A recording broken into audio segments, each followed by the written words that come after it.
C'est cette édition du Brown Bag Lunch d'aujourd'hui. Ça me fait plaisir de vous accueillir. Moi, c'est Jean-Christophe, je suis chargé de projet chez Optonic. Puis aujourd'hui, ça me fait grand plaisir d'accueillir Nuvu Caméra et Mécadémique pour des présentations. Donc, le Brown Bag Lunch qui est présenté en collaboration avec le COPL vous présente deux portraits d'entreprise. Euh, Si vous avez des questions pour les présentateurs aujourd'hui, n'hésitez pas, je vous encourage fortement à en poser d'ailleurs, c'est comme ça qu'on en apprend le plus. Vous allez voir, il y a la petite boîte Q&A en bas. Donc après ça, nous autres, ça va me faire plaisir de poser les questions, ainsi de suite, et ainsi de suite, pour interagir à la fin des présentations. Donc aujourd'hui, comme premier présentateur, ça va me faire plaisir de passer la parole à Yoann Gosselin, qui est directeur des ventes chez Nuvu Caméra. Alors, la parole est à toi, si tu peux nous faire découvrir les merveilles que vous faites. Oui. Donc, merci pour la petite introduction. Est-ce que vous voyez bien mon écran?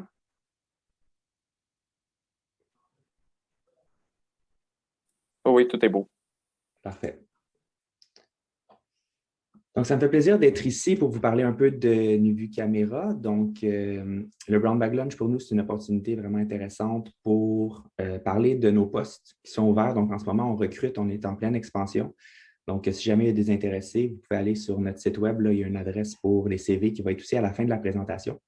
Donc, je vais essayer de vous parler un peu de nos défis, nos expertises, pour essayer de vous donner un bon portrait de ce qu'on recherche à l'entreprise. Mais aussi, Nuvu, notre philosophie, c'est vraiment de se concentrer sur nos forces, notre expertise, et on essaie vraiment de sous-traiter tout ce qui n'est pas un avantage direct, c'est fait dans nos bureaux. Donc, on est aussi toujours à la recherche de partenariats avec des entreprises pour un peu se charger de ça, là, donc travailler avec des entreprises complémentaires à la nôtre. Donc, Nuvu Caméra, c'est une entreprise montréalaise qui a été fondée en 2010. Donc, c'est une compagnie qui développe des caméras qui sont optimisées pour le comptage de photons, donc qui sont plus performantes lorsqu'il y a très, très peu de lumière à imager. C'est des caméras qui ont été développées pour l'astronomie, mais qui sont maintenant aussi utilisées dans le domaine industriel, au niveau de la physique fondamentale, au niveau de la recherche dans les sciences biomédicales. Et on a des clients vraiment partout à travers le monde. Donc, il n'y a pas beaucoup de manufacturiers de technologies comme la nôtre. Donc, au niveau de nos clients, là, on a vraiment commencé dès nos débuts avec un marché qui était très mondial. C'est un marché qui est très de niche, mais qui est très spécialisé. Donc, au niveau de l'astronomie, la caméra a été développée vraiment pour être utilisée dans des observatoires, dans les télescopes. Une présentation, il y a quelqu'un qui n'a pas fermé son micro. Donc, pour l'imagerie de galaxies, par exemple, on peut voir en bas, donc avant la technologie Nuvu, à gauche, on avait ce genre d'image-là et la même galaxie avec le même field of view, le même champ de vue, on pouvait en voir beaucoup plus avec la technologie Nuvu. Là, ça, c'est dans les toutes premières images qui ont été obtenues avec notre technologie. Mais maintenant, les applications sont vraiment variées. Donc, dans les observatoires, on peut faire de l'imagerie d'exoplanètes, qui est très populaire en ce moment. On peut aussi imaginer que dans le même genre d'observatoire, au lieu de regarder les astres, une application intéressante au niveau de la défense, c'est de regarder les satellites. Donc, peut-être voir des satellites espions, peut-être regarder nos satellites, voir s'il y a des objets dangereux qui pourraient s'en approcher. Et aussi l'optique adaptative, qui est une technique qui est assez populaire où on essaie de compenser pour le mouvement de l'atmosphère qui vient déformer les astres qu'on essaie d'observer. Donc, par exemple, à gauche, on voit un télescope de 10 mètres, donc un télescope qui est très gros, très performant, mais sans optique adaptative, on voit un objet qui est extrêmement flou. Et à droite, on voit en activant l'optique adaptative, on obtient une image qui est même plus précise que le télescope Hubble. Donc, qui est dans l'espace, qui est censé avoir accès aux meilleures conditions, mais qui a un beaucoup plus petit miroir, donc une moins bonne performance d'imagerie théorique qu'un télescope beaucoup plus gros. Au niveau des sciences de la vie, ça a été une autre application qui est apparue très vite au niveau de Nuvu. Donc, moi, j'ai été engagé il y a environ 10 ans. J'ai un background en génie biomédical. Donc, c'est un peu pour aider Nuvu à passer de l'astronomie aux sciences de la vie. Donc, où on essaie d'imager des... donc, c'est les mêmes caméras qui vont être utilisées, mais au lieu d'imager des objets qui sont très peu lumineux et très loin, on essaie d'imager des objets qui sont très petits. Et aussi, dans les sciences de la vie, souvent, on essaie d'aller rapidement. Donc, des temps d'exposition qui sont plus courts, donc moins de photons par pixel, de par le fait qu'on essaie d'imager rapidement. Donc, par exemple, on peut s'imaginer ici, si on essaie d'imager des cellules cancéreuses, on veut avoir une image qui est plus comme à droite, donc où on peut voir le plus de détails possible pour être certain que si on fait une chirurgie, par exemple, en temps réel et qu'on utilise une caméra nu-vue pour détecter le cancer qui reste, puis on essaie de faire une résection de la tumeur, on veut vraiment être capable de tout détecter. Donc, d'où l'importance d'avoir une caméra qui est plus sensible. Mais il y a aussi des applications vraiment à tous les niveaux, comme au niveau de la pharmacologie, par exemple. Une application qui est un champ d'application qui est un peu plus récent, c'est au niveau du quantique. Donc, la physique fondamentale, ça a toujours fait partie de nos marchés, mais c'était assez petit. Mais assez récemment, avec les recherches en quantique, on a eu, en ce moment, c'est un de nos marchés qui est les plus gros, où on essaie d'imager des atomes uniques qui vont être refroidis et ça devient, on appelle ça un simulateur quantique un peu. Et donc, il n'y a presque rien qui se passe, puis on regarde les interactions qui vont se passer au niveau quantique. Et ça, souvent, ça s'opère au niveau d'émission de photons. Donc, c'est vraiment important de détecter les photons uniques qui vont être émis par les atomes ou même des fois des paires de photons. Donc, si on veut vraiment faire de l'imagerie de paires de photons, on va être capable de détecter, on ne veut pas manquer un des photons de la paire. Donc, un gros domaine pour nous en ce moment au niveau de la physique. Au niveau de l'EMCCD, je ne rentrerai pas vraiment dans les détails de la technologie. Qu'est-ce qui est important de comprendre, c'est que c'est les caméras qui vont être utilisées pour ces applications-là, c'est des caméras qui sont très sensibles parce qu'on a une amplification du signal avant la lecture. Donc, dans une caméra CCD standard, on essaie de lire très lentement pour avoir un bruit de lecture qui est faible. Au niveau de l'EMCCD, le bruit de lecture devient négligeable parce qu'on amplifie le signal des milliers de fois avant la lecture. Donc, on peut lire rapidement, avoir un bruit de lecture qui est un peu plus élevé parce qu'on amplifie le signal avant cette lecture-là. Et au niveau de l'expertise de NUVU caméra, nous, on a développé un contrôleur, donc une électronique pour faire la lecture du détecteur qui va générer moins de bruit. Donc, au final, une caméra parfaite aurait absolument aucun bruit. Ça n'existe pas vraiment dans la nature, il y a tout le temps des bruits. Nous, qu'est-ce qu'on vient faire? C'est vraiment physiquement, de la manière dont on lit le détecteur, on va générer moins de bruit que la compétition. Ça, c'est vraiment au niveau de l'électronique. C'est là qu'on a eu nos premiers brevets. En termes du cryostat, c'est là où on vient refroidir le détecteur. Donc, à la création d'une caméra, on n'avait pas vraiment d'expertise à ce niveau-là, mais c'est quelque chose qu'on n'a jamais vraiment réussi à sous-traiter.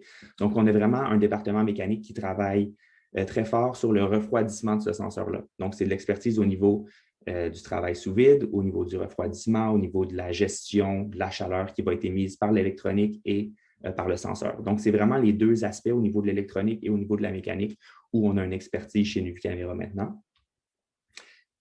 Au niveau du brevet, au niveau de l'électronique, c'est assez simple qu'est-ce qu'on fait. Pour générer moins de bruit dans le détecteur, les autres manufacturiers vont utiliser des horloges qui vont être à 2 niveaux. Donc, pas beaucoup de flexibilité. On a juste un contrôle au niveau de l'amplitude, au niveau de la fréquence, mais c'est des horloges qui vont être à 2 niveaux, donc des ondes carrées. NUVU, on a un brevet, donc on utilise une électronique qui est brevetée, qui va nous permettre de contrôler la forme de ces horloges-là. Comme on peut voir, on peut faire des ondes sinusoïdales, mais on peut aussi faire des petites impulsions, on peut aussi contrôler la forme à la montée et à la descente de ces ondes-là. Et en contrôlant la forme des horloges, c'est comme ça qu'on peut minimiser le bruit. Donc, on connaît nos horloges, on sait que cette horloge-là, avec une certaine forme, le bruit va être minimisé ou l'efficacité va être meilleure au niveau de la lecture. Donc, on peut vraiment fine-tuner tous ces signaux-là pour avoir une lecture qui va être parfaite. Donc, au niveau de nos produits, le premier produit qui a été commercialisé par NUVU, c'était seulement l'électronique. Donc, je ne sais pas si vous voyez ma souris, l'électronique qui est ici. Au début, c'est vraiment ça qu'on a vendu. Donc, le premier client de NUVU, c'était la NASA. Donc, ça a été des résultats qui ont été publiés dans une conférence que seulement en changeant l'électronique de lecture, le même détecteur pouvait avoir des meilleures performances.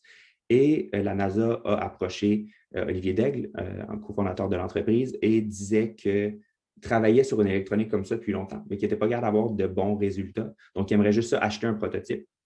Et c'est à ce moment-là que la compagnie a été créée. Ensuite, on a vu qu'il y avait un marché au niveau de l'EMCCD qui profiterait de vendre des caméras. Donc, la première caméra qu'on a faite était vraiment, on peut voir, c'est vraiment l'électronique, mais qui a été collée sur un cryostat à l'azote liquide.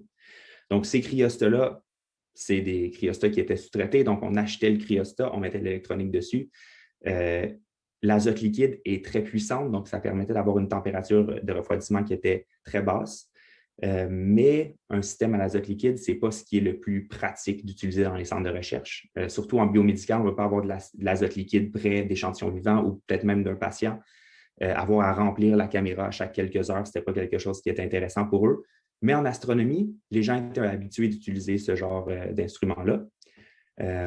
Mais ça nous a amené à commercialiser un produit qui est une caméra beaucoup plus facile d'utilisation, donc une caméra où le détecteur est refroidi avec un effet Peltier, donc une caméra thermoélectrique qui peut être refroidie à des températures très, très froides, mais seulement avec une prise de courant. Donc, besoin de rien d'autre que le power pour la caméra.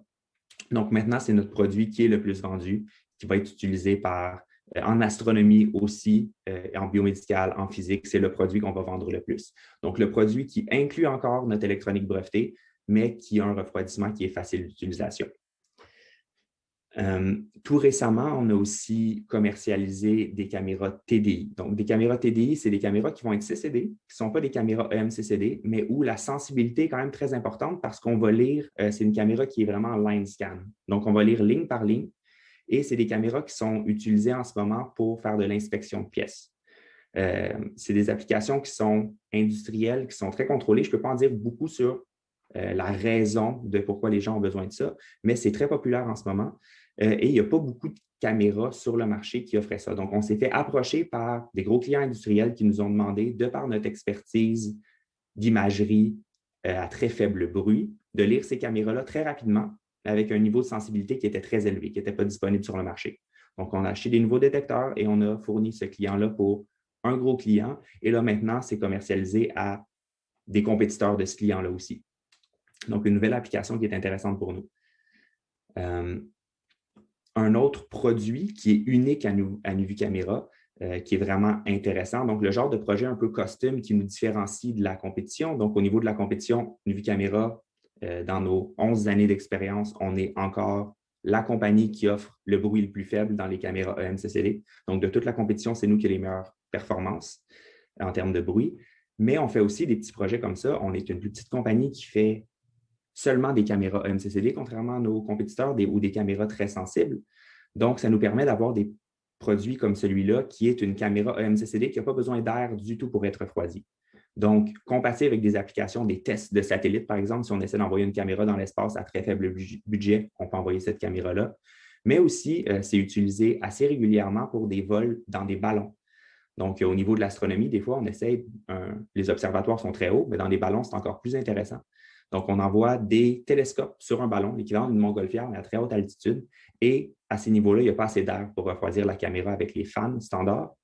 Donc, c'est refroidi par liquide ou par contact. Donc, on est les seuls sur le marché qui va offrir des caméras EMCCD qui peuvent être utilisées dans des contextes comme ça. Donc, ça a été un projet de notre équipe mécanique, par exemple. Refroidir l'électronique et le détecteur, mais en n'utilisant aucune fan. On a aussi des postes ouverts en ce moment au niveau du développement logiciel. Donc, on a une expertise, nos brevets au niveau de l'électronique. On a déjà notre équipe mécanique aussi qui travaille à refroidir le senseur et à évacuer la chaleur du senseur et de l'électronique. Mais au niveau logiciel, on fait aussi beaucoup d'innovation. Donc, on a des produits qui sont uniques sur le marché en ce moment au niveau de l'MCCD et au niveau des caméras CCD, mais seulement par nos manières innovantes de jouer avec les images ou de lire le senseur. Donc, par exemple, les régions d'intérêt sur des caméras, c'est assez standard. Donc, qu'est-ce qu'on fait? C'est qu'on vient imager la zone ici et on vient flusher ces lignes-là. Donc, ça nous permet d'imager une zone qui est plus petite et d'aller plus vite. Donc, ça, tout le monde le fait en ce moment, c'est assez connu. Nuvu Caméra a développé la lecture de plusieurs régions d'intérêt. Donc, on peut sélectionner 3, 4, jusqu'à 9 zones comme celle-là et ignorer tout ce qui est entre les zones. Donc, au niveau technologique, au niveau de l'électronique, il n'y a pas de nouveau développement qui a été fait. Au niveau de la mécanique, il n'y a pas de nouveau développement. C'est seulement au niveau du logiciel embarqué où on peut faire des images comme celle-ci. Donc, vous voyez, le détecteur, habituellement, c'est la zone en vert. Mais là, en ce moment, tout ce qui est en vert est ignoré et la seule chose qui est lue, c'est les zones où on voit une image. Donc, ça permet aux chercheurs, par exemple, d'imager seulement ces cellules d'intérêt, ignorer le reste et en ignorant le reste, on peut aller beaucoup plus vite. Donc, on a des clients, par exemple, qui vont imager seulement leurs étoiles d'intérêt, leurs cellules d'intérêt. C'est possible aussi de déplacer ces zones-là en temps réel. Donc, sans bouger la caméra, on peut avoir une zone qui se déplace pour suivre un météore, par exemple. Donc, c'est le genre d'application qui est seulement possible avec notre caméra, mais à cause de nos développeurs logiciels. On parlait aussi un peu plus tôt du TDI. Donc, au niveau du TDI, c'est un line scan où le but, c'est de suivre un objet en mouvement. Donc, je disais que c'était utilisé au niveau industriel parce que souvent, on va avoir un tapis roulant avec des pièces qui se déplacent très rapidement sur le tapis roulant. On déplace les charges sur le senseur en même temps que la pièce. Donc, ça permet d'imager quelque chose qui est en mouvement, mais avec un temps d'exposition efficace un peu plus long parce qu'on vient suivre l'objet. Donc, ça, c'est très intéressant. Il y a des senseurs qui sont optimisés pour ça. Donc, c'est ça qu'on a utilisé pour notre produit, pour nos clients industriels. Mais les clients étaient aussi intéressés d'essayer ça sur le MCCD. Et en termes de technologie, il n'y a rien qui nous empêchait de faire ça sur le MCCD. Les détecteurs ne sont pas conçus pour ça, mais ils peuvent être utilisés comme ça. Donc, vraiment, en lisant le senseur de manière nouvelle, bien, en ce moment, on est les seuls qui offrent du TDI sur le MCCD. C'est unique et on a plusieurs clients comme ça. Et pour nous, c'est très facile parce qu'on livre la même caméra, mais on programme des séquences de lecture différentes dans la caméra pour un client ou un autre. Donc, une innovation logicielle qui mène à vraiment un avantage compétitif en ce moment sur le marché. On a aussi eu la chance de faire partie de les premières caméras EMCCD qui vont être envoyées dans l'espace. Donc, on travaille avec le Jet Propulsion Laboratory depuis des années, qui, eux, achetaient notre électronique pour développer les futures générations d'instruments qui allaient être utilisés dans l'espace. Mais en 2017, on nous a contactés en nous disant qu'au niveau de l'imagerie, ils essayaient de répliquer un peu notre électronique, mais optimisé pour l'espace, puis ils n'étaient pas capables d'avoir des performances aussi bonnes que dans nos papiers où on avait été financé par l'Agence spatiale canadienne pour faire un peu la même chose. Donc, ils nous ont dit, on aimerait ça que vous nous fournissiez l'électronique de lecture pour les prochaines caméras EMCCD qui vont aller dans le télescope Roman Grace. Donc, nous, à ce niveau-là, on n'avait vraiment pas d'expertise pour tout ce qui était développement spatial. Donc, on est allé chercher un partenaire qui est un des meilleurs partenaires au monde chez ABB pour fabriquer, tester ces caméras-là. Donc, eux, il y avait une expertise que nous, on n'avait pas du tout à ce niveau-là. Donc, on s'est allié avec eux pour fournir l'électronique de lecture pour une prochaine mission de type Hubble de la NASA. Donc, vous savez peut-être que d'environ un mois, le télescope James Webb va être en lancement. Nous, on ferait partie de la prochaine mission. Donc, c'est une mission qui est James Webb a été beaucoup en retard. Donc, Roman Grace et James Webb devraient être lancés assez rapidement, un après l'autre. Et nous, on va être dans un instrument qui est un coronographe. Donc, c'est un instrument qui est pour l'imagerie d'exoplanètes. De la manière qu'on fait ça, donc on vient cacher ici l'étoile, puis on vient regarder les points qui sont autour de l'étoile pour faire une analyse de l'atmosphère de ces étoiles-là. Donc, l'électronique qu'on a fait avec ABB a déjà été livrée à JPL, donc Jet Propulsion Laboratory, et eux sont en train de tester ce qu'on a livré à ce niveau-là. La prochaine étape pour NUVU, donc la suite des choses, là, on a déjà travaillé avec ABB pour livrer de l'électronique dont les requis étaient très, très élevés pour une mission de type Hubble avec la NASA. C'est quelque chose qui est très dispendieux et qui nécessite des clients qui sont vraiment experts. Donc, on livre seulement l'électronique. Il faut qu'eux fabriquent tout ce qui est autour de l'électronique. Mais avoir une caméra EMCCD disponible pour la première fois dans l'espace, ça a généré beaucoup d'intérêt de missions d'un peu petite envergure. Donc, des missions pour l'imagerie d'exoplanètes, mais aussi des missions au niveau de la surveillance. Donc, essayer de garder un œil sur nos satellites pour les protéger des débris spatiaux, mais aussi des satellites ennemis qui pourraient venir attaquer nos satellites. Donc, c'est deux applications vraiment intéressantes où les budgets sont un peu plus faibles. Donc, on a eu un contrat de l'Agence spatiale canadienne sur lequel on travaille en ce moment pour être capable de livrer des caméras complètes EMCCD, qualifiées pour le spatial, mais avec un budget accessible et compatible pour des missions de type nanosat. Donc, des petits satellites avec un plus petit budget de volume, un plus petit budget financier et un plus petit budget de puissance. Donc, avoir des caméras accessibles pour toutes ces missions-là. Donc, ça ne serait pas seulement pour des grosses missions de type Hubble, mais aussi pour des plus petites missions. Mais des missions comme ça, il y en a beaucoup.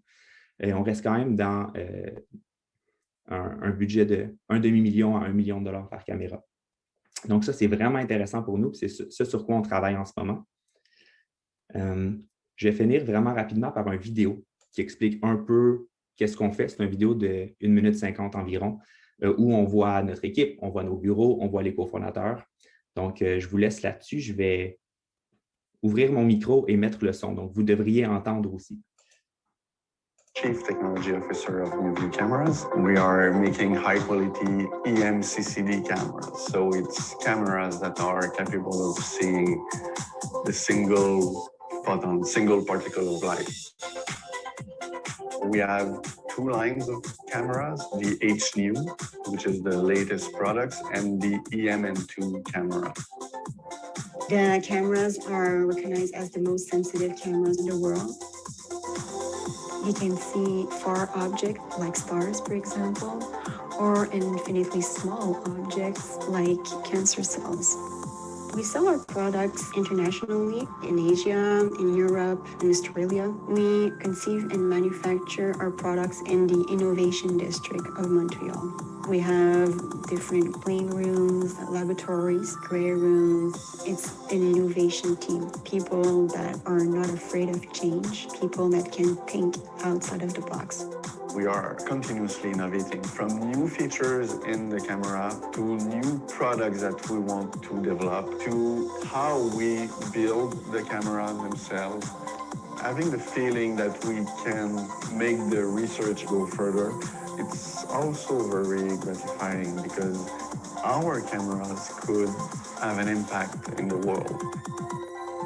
Most of our clients are partners. We build a relationship with the clients. These people are, most of the time, top researchers.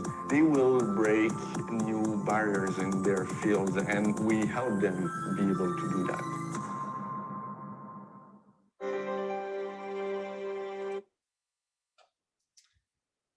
Donc, ça vient conclure la présentation pour moi. Donc, si vous voulez nous rejoindre, je peux vous donner mon contact personnel, mais sinon, info@NewViewCamera. Et si vous voulez envoyer vos CV, si vous êtes intéressé, on a aussi carrière@NewViewCamera. Toute cette information-là est disponible sur notre site web.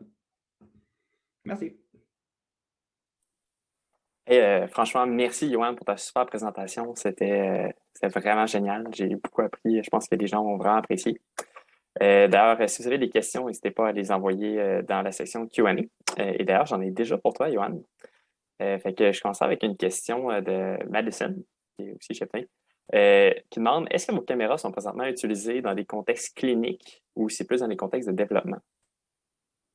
En ce moment, c'est surtout dans des contextes de développement, malgré que ça fait environ 10 ans qu'on est en affaires. Je crois que l'application pour laquelle l'utilisation de nos caméras est le plus avancée au niveau clinique, c'est pour la résection de tumeurs. Donc, pour assister un chirurgien dans le contexte d'un cancer du cerveau. Donc, on a développé un instrument en partenariat avec la Polytechnique et l'Université de Dartmouth aux États-Unis, un instrument qui vient se connecter sur un microscope neurochirurgical et qui va faire une analyse hyperspectrale du cerveau pour détecter la concentration d'un biomarqueur dans le cerveau. Donc, en haut d'une certaine concentration, on assume qu'il y a encore des cellules cancéreuses et on peut faire une résection de la tumeur. Ça utilise beaucoup de techniques qui étaient déjà utilisées avant, comme des sondes, et le biomarqueur aussi est approuvé, donc ça l'aide à avancer un peu plus rapidement, mais c'est encore en études cliniques.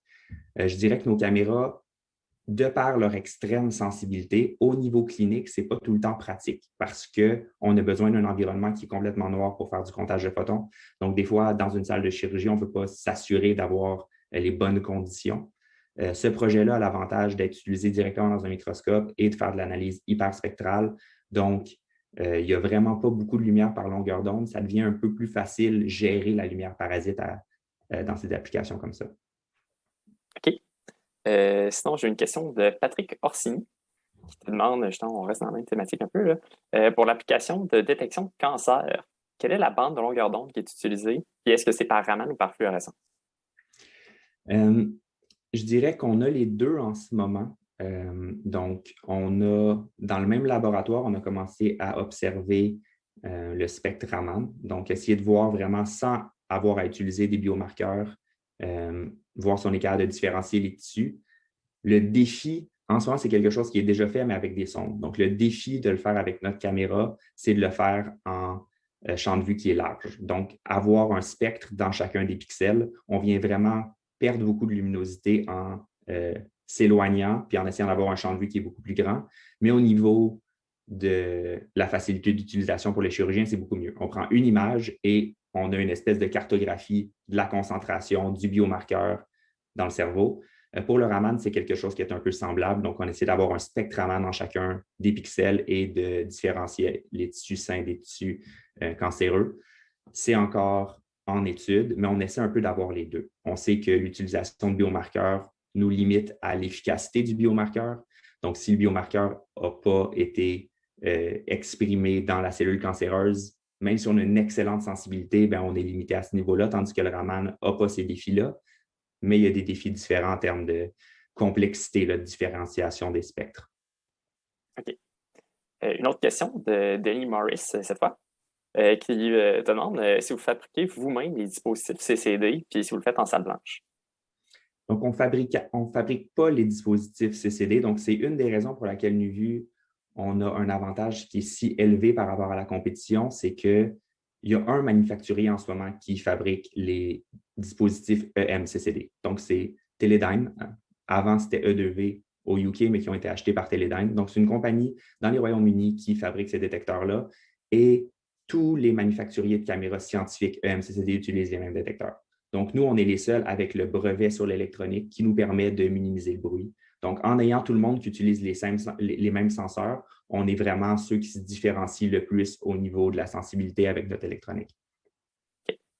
Peut-être avant-dernière question, on en a une de Guillaume Alain qui te demande si le bruit est similaire dans la caméra passive que dans la caméra HNU que le refroidissement à l'air. Le bruit est très similaire. Le bruit thermique, donc tout ce qui est en lien avec le refroidissement du senseur, c'est un bruit qui est dépendant du temps d'exposition. Donc, c'est vraiment l'agitation des molécules dans le silicium qui va générer des faux positifs, donc des électrons qui vont être captés dans les pixels, mais qui ne seront pas dus à un photon.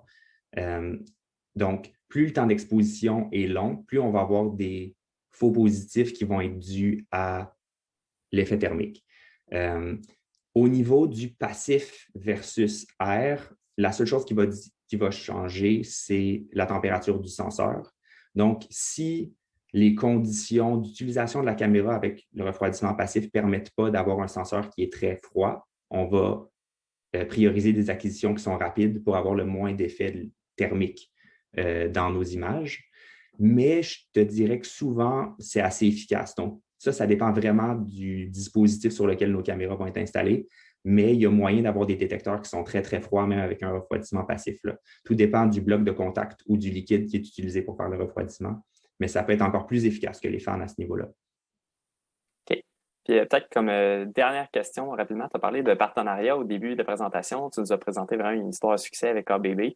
Quel genre de partenariat, justement, vous aimeriez établir dans le futur? Puis, y a-t-il un problème technique que, justement, vous voyez que ça s'y prête très bien? C'est une bonne question. C'est certain. Nous, c'est surtout au niveau de la production. Donc, on a une équipe qui est très spécialisée. Donc, au niveau de la R&D, on a une équipe qui est très efficace. Au niveau du spatial, il y a beaucoup de développement. Donc, notre équipe travaille fort là-dessus. Au niveau de la manufacture, c'est là où on aimerait sous-traiter le plus possible. Donc, des compagnies qui sont justement habituées à faire de l'encapsulation de détecteurs, le refroidissement de détecteurs, pour nous, ça a beaucoup d'intérêt. Et au niveau de l'automatisation de tests aussi. Donc, quand on fabrique une caméra, on a la caractérisation de la caméra, les tests logiciels, on a le fine-tuning de chacun des signaux, comme je disais, pour minimiser le bruit. Ça, c'est toutes des choses qu'on fait un peu à la main et qu'on essaie d'automatiser à l'interne. Mais s'il y a des compagnies qui ont des expertises là-dedans, ça pourrait avoir beaucoup de valeur pour nous. Excellent. Écoute, j'avais même encore d'autres questions comme dans le chat, mais malheureusement, on va devoir poursuivre avec notre deuxième présentateur. Mais je tiens à te remercier encore une fois, Yohan. Ça a été super instructif. Merci beaucoup pour ta présentation. Merci. Puis les gens peuvent me contacter directement si ils veulent que je réponde à leurs questions un peu offline. Excellent. Donc, sur ça, on va poursuivre avec la deuxième présentation qui va être donnée par Louis Lapierre, qui est directeur régional des ventes chez Mécadémique. Je pense qu'on va avoir une autre super présentation, franchement. Fait que Louis Lapierre, sans plus tarder, je vous passe la parole. Merci pour l'introduction, Jean-Christophe. Premièrement, félicitations à Nouveau Caméra, un super produit québécois qui va être lancé dans l'espace. Très impressionnant. Tout de suite partager mon écran.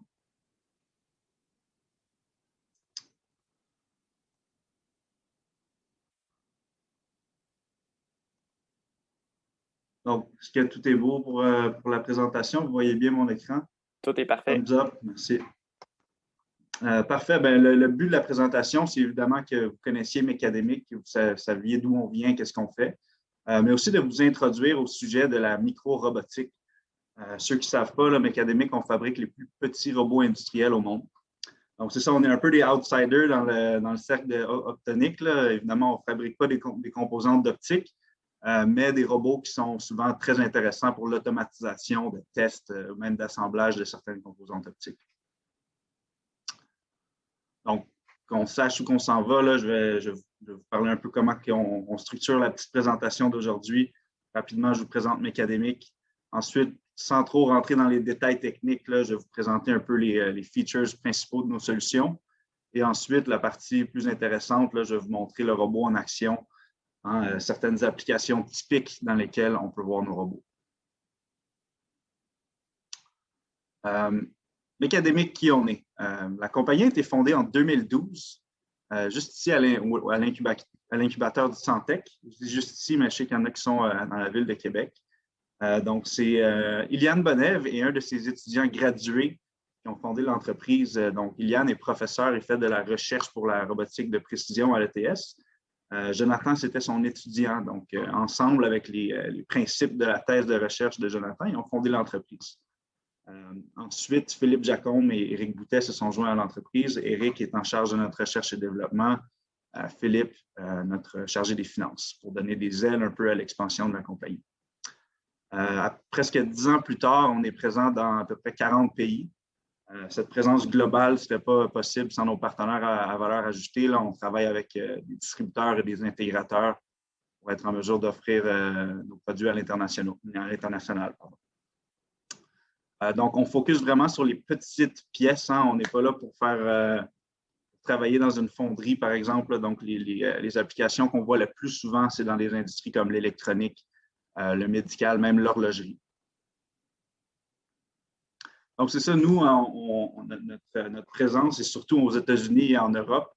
On a très peu de projets ici au Québec. Là, donc, je pense que s'il y aurait un bon fit avec nos solutions, l'optique, ça serait probablement une très belle avenue.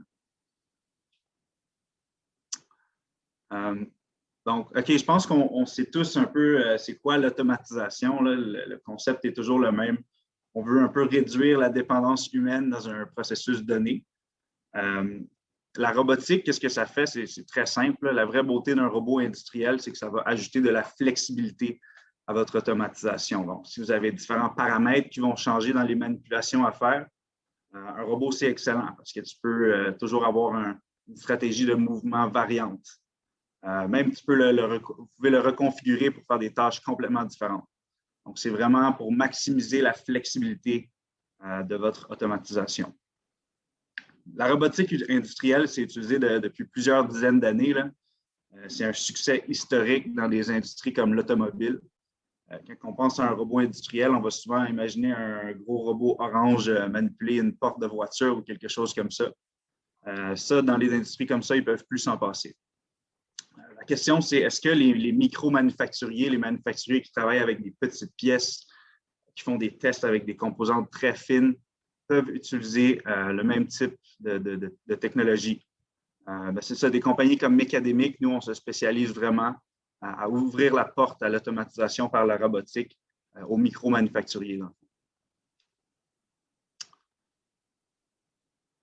Donc, non seulement la taille, là, donc oui, on fabrique le robot 6-axes le plus précis, le plus petit et le plus compact sur le marché, mais ce n'est pas seulement la taille et la précision. Donc, il y a beaucoup d'efforts, de nos efforts R&D qui sont dédiés pour faciliter l'intégration. Donc, oui, quelqu'un qui a un gros background d'automatisation, qui est habitué aux automates programmables, par exemple, va pouvoir prendre notre robot et l'utiliser très rapidement de manière optimale comme une composante dans l'architecture avec laquelle il est familier. Mais aussi, on a des clients là, qui n'ont absolument aucune expérience en automatisation industrielle. Je pense notamment à Apple, qui est notre plus gros client. Eux, c'est une équipe de software là, qui sont habitués de faire des scripts en Python, par exemple.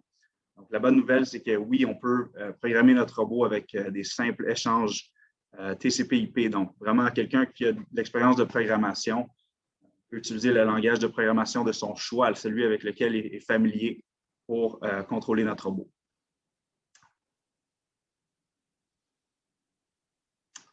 Je ne veux vraiment pas rentrer dans les détails trop techniques, là, mais je pense que ça vaut la peine de passer à travers ces aspects-là, parce que c'est vraiment ceux qui font que notre robot est différent des autres robots industriels. Premièrement, la taille. Donc, souvent, nos nouveaux clients, nos nouveaux partenaires sont surpris, même s'ils connaissent les specs, là, sont surpris quand ils le voient la première fois. Le robot rentre littéralement dans la paume de votre main. Donc, encore une fois, c'est le robot 6-axes industriel le plus petit sur le marché. Un autre aspect très intéressant, souvent en robotique, un robot industriel va avoir un contrôleur externe qui est souvent même plus gros que le robot lui-même. Donc, nous, étant donné qu'on focus vraiment sur la petite robotique, on est capable d'intégrer le contrôleur dans la base. Donc, à part pour le module d'alimentation, il n'y a absolument aucune autre composante externe au robot. Donc, ça fait des systèmes très lean en bon français. Donc, je l'ai dit un peu auparavant, je vais en dire un peu plus par après, mais la facilité d'intégration, c'est vraiment aussi un de nos points forts, là. Donc, on met beaucoup d'efforts pour que nos clients utilisent les outils avec lesquels ils sont déjà familiers pour travailler avec le robot de façon optimale.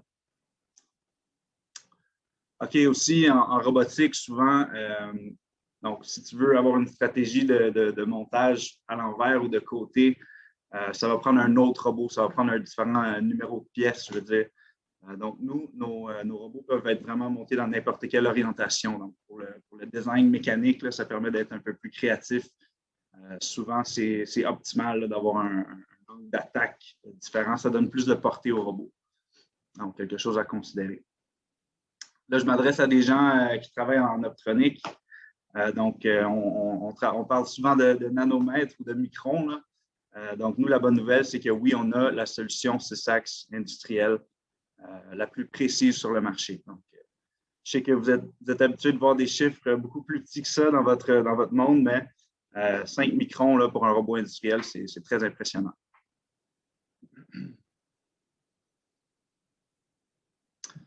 On est très, très fiers de le mentionner. Nos robots sont entièrement fabriqués au Québec, ici à notre usine de Pointe-Saint-Charles.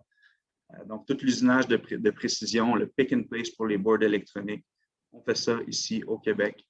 Les seules composantes majeures qu'on va chercher à l'étranger, c'est les moteurs Maxon qui proviennent de Suisse et les engrenages Harmonic Drive qui proviennent du Japon, de la compagnie du même nom. Donc, la fameuse précision de 5 microns, on la mesure, on la qualifie avec une charge utile de 500 grammes. Donc, en anglais, on dit le rated payload, c'est 500 grammes. La bonne nouvelle pour vous qui travaillez avec des pièces très légères souvent, c'est que si la charge utile est diminuée, la précision, la répétabilité va être encore mieux. Donc, c'est possible d'atteindre une répétabilité là, nominale jusqu'à 3 microns. Donc, pour mettre un chiffre sur la grandeur du robot, là, oui, encore une fois, c'est le plus petit robot industriel 6-axes sur le marché. Donc, on parle de 260 mm là, entre l'axe 1 et l'axe 5. Pour vous donner une idée peut-être plus visuelle, là, au bout du robot, là, ce qui est complètement étendu au maximum, on parle de 330 mm de distance.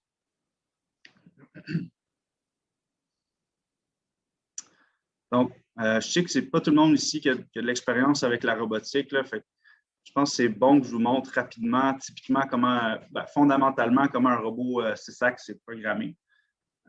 Donc, c'est extrêmement simple, là. En gros, il y a 2 référentiels dans notre cas. Il y en a un à la base du robot qui représente le 0. Donc, le 0, 0, 0, 6 fois, hein, parce que c'est un robot à 6 degrés de liberté. Puis, un autre référentiel à l'outil. Donc, essentiellement, là, pour des commandes de position, vous allez simplement donner des distances et des rotations de l'outil par rapport à la base. Donc, si on avance un peu, on voit la fameuse commande Move Pose. Il y a 6 paramètres. Les 3 premiers en X, Y, Z, c'est vraiment les distances en X, les distances en Y et en Z de l'outil par rapport à la base. Et évidemment aussi les rotations X, Y, Z. Donc, il y a toutes sortes de différentes commandes, toutes sortes de façons de personnaliser ça. Mais en gros, là, c'est souvent ça le concept qui revient souvent. Évidemment, sur le robot, vous avez un contrôle sur l'accélération, la vitesse, etc. Je ne veux pas rentrer trop dans les détails. Alors, quelque chose qui peut être intéressant, si par exemple, vous voulez monter une caméra sur le robot, faire des rotations autour du point focal, c'est quelque chose qui peut se faire. Donc là, le référentiel outil, par exemple, vous pouvez le déplacer à votre convenance et toute la cinématique du robot va être ajustée automatiquement.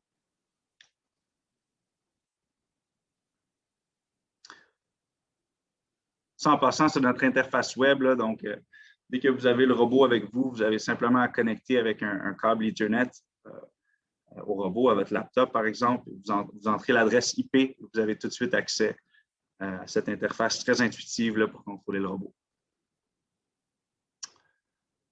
Donc, c'est ça. À part pour des connaissances en référentiel X, Y, Z, là, il n'y a pas vraiment d'entraînement requis pour nos solutions parce que si vous avez un programmeur à l'interne, c'est très rapide pour lui d'utiliser le robot de manière optimale parce qu'il peut vraiment utiliser ces commandes-là et les déployer dans le langage de programmation de votre choix. Là. Donc, ça peut être Python, ça peut être LabVIEW, ça peut être vraiment n'importe quoi.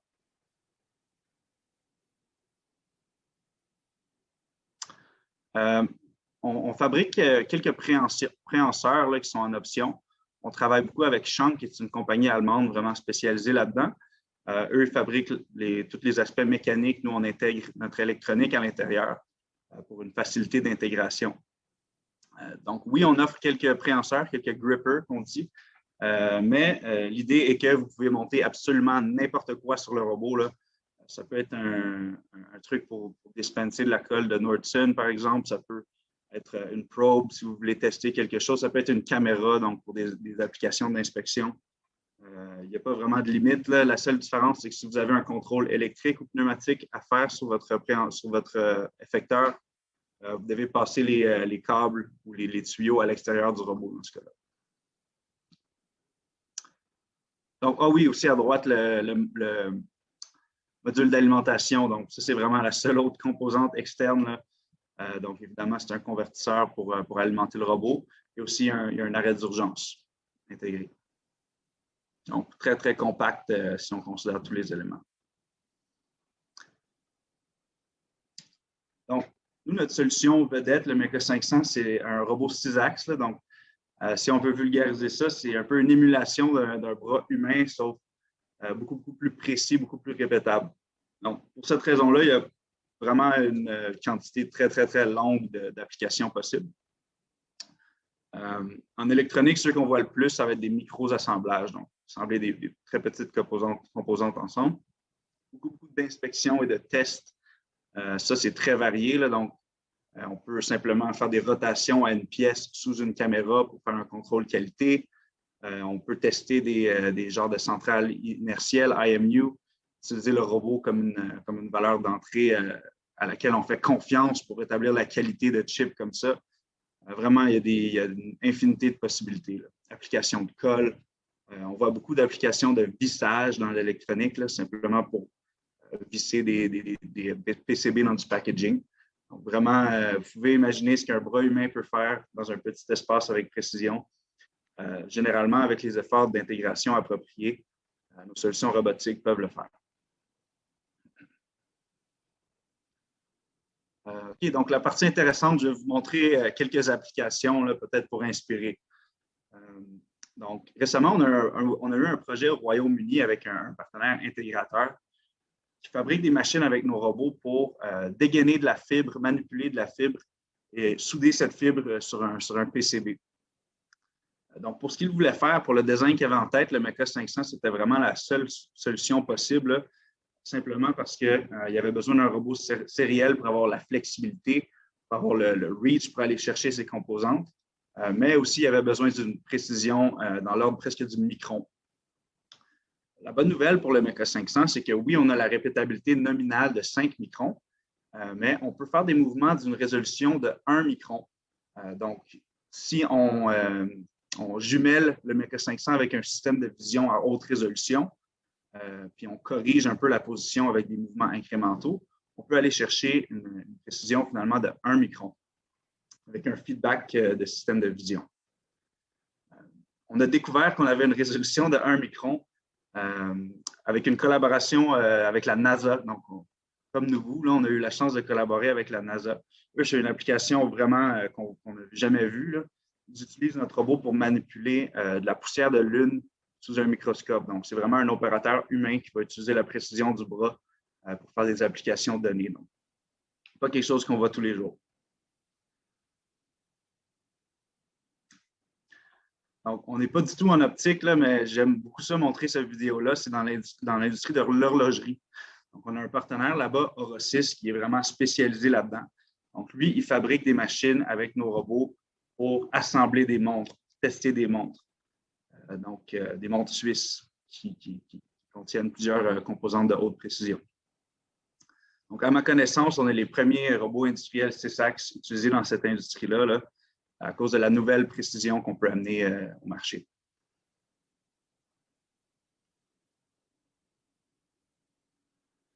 L'application de colle, c'est quelque chose qu'on voit assez souvent là, à appliquer des points de colle ou même des cordons de colle en suivant une trajectoire. Ce n'est pas des applications qui sont très complexes à implémenter. Celle-là n'est pas très impressionnante visuellement, là, mais est dans un environnement de clean room. Donc, seulement pour dire que nos robots sont extrêmement propres. Donc, on n'utilise pas de courroies. Souvent, dans des applications robotiques, ça va être les courroies qui vont générer les particules problématiques, là. Donc, nous, on utilise seulement du Harmonic Drive. Tout ça pour dire que le Mecha 500 peut être certifié jusqu'à ISO 4.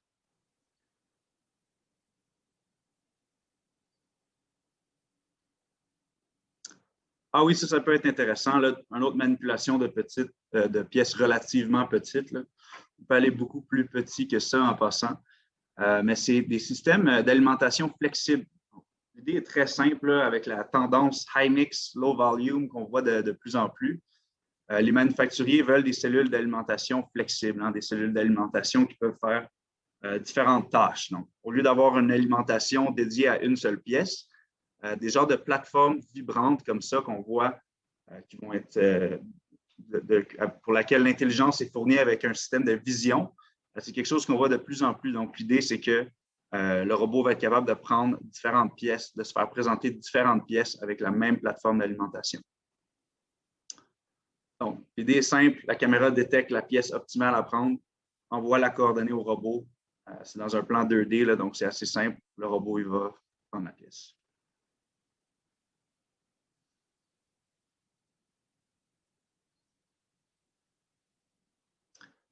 Ah oui, ça c'est excitant. C'est des nouveaux partenaires en Allemagne.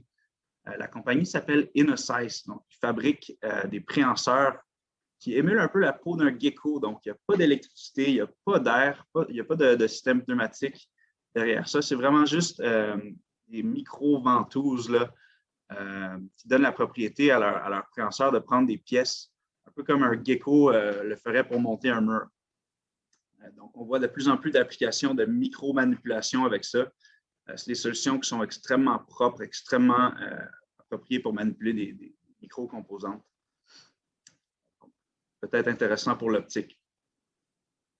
On a vu à la fin, le robot a levé une fibre optique. Donc, évidemment, je sais que vous avez toutes sortes de différentes fibres, mais c'est une solution qui peut être intéressante vu que c'est très propre.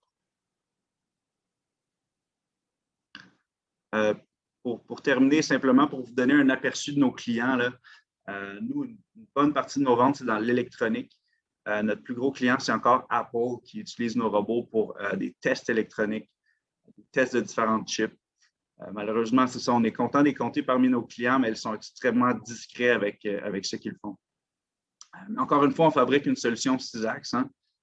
Donc, nos applications sont extrêmement variées. Là, ça part de l'automobile jusqu'à l'industrie pharmaceutique. Donc, très grands éventails de clients. Très rapidement, pour finir pour vrai, là, on va aussi sortir une solution 4 axes, donc un robot SCARA. Seulement pour clarifier là, tout ce que le Mecha 500 peut faire, tout ce que le Scara peut faire, le Mecha 500 peut aussi le faire. Le gros avantage, ça va être la vitesse. Donc, si vous avez quelqu'un qui a un gros volume et qui n'a pas besoin de la flexibilité, c'est une solution super intéressante.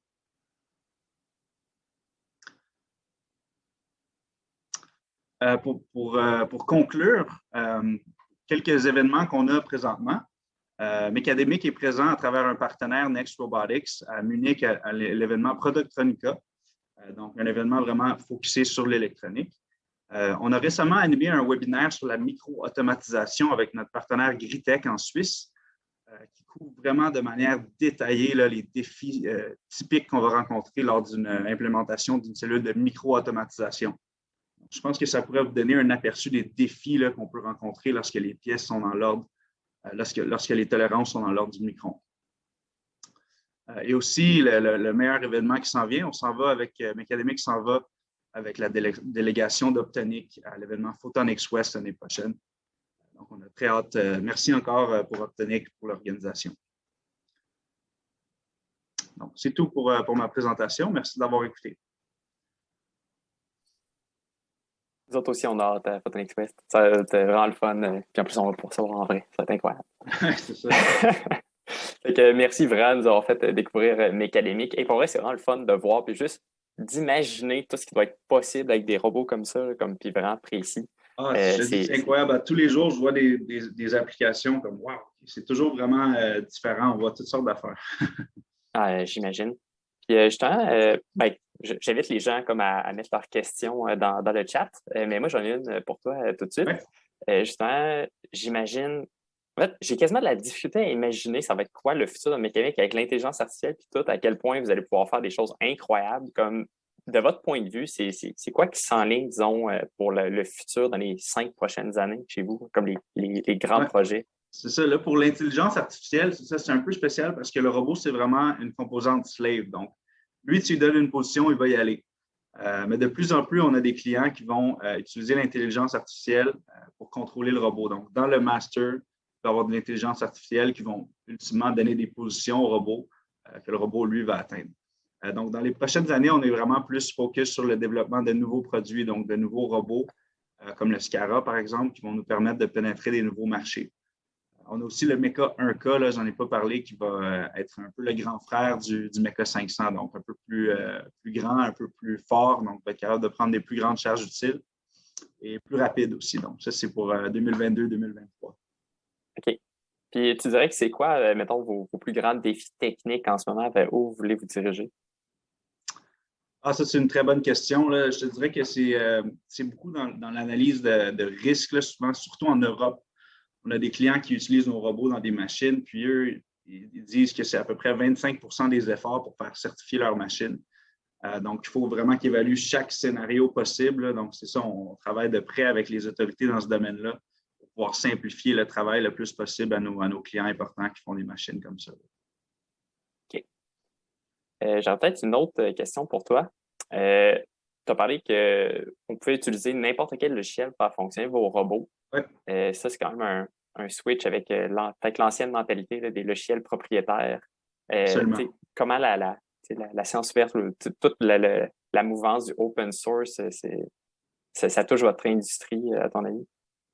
Oui, c'est ça. Nous, on a vraiment pris cette avenue-là parce qu'on voit les géants de la robotique là, qui je ne dis pas imposent, mais qui vont donner des formations de plusieurs semaines pour que des gens très qualifiés deviennent débutants avec leur robot. Là. Nous, on n'a pas ce reach global-là dans le marché encore, alors c'est un peu logique qu'on permette à nos utilisateurs d'utiliser les outils avec lesquels ils sont déjà familiers. Je te dirais que c'est super apprécié là, des gens qui n'ont pas d'expérience en automatisation, autant que les gens qui sont habitués à une manière de faire depuis plusieurs années. Donc, je pense que ça joue beaucoup à notre avantage. Génial. Check. J'ai encore une question pour toi. Si jamais il n'y en a pas, n'hésitez pas. J'en ai une, en fait, dans le chat, qui vient de Madison, qui demande quand vous livrez un robot, est-ce que c'est une boîte noire d'automatisation ou il y a une flexibilité pour l'optimiser par la suite? Je ne suis pas sûr de comprendre une boîte noire d'optimisation.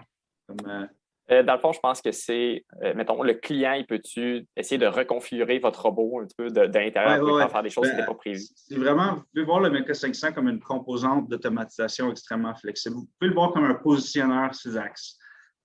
Donc, vous lui dites d'atteindre une position, là, une position finale. Il va l'atteindre avec une précision de 5 microns. Un programme typique, ça va vraiment être composé, là, pour vulgariser, ça va être composé d'une série de positions, une série de poses à atteindre.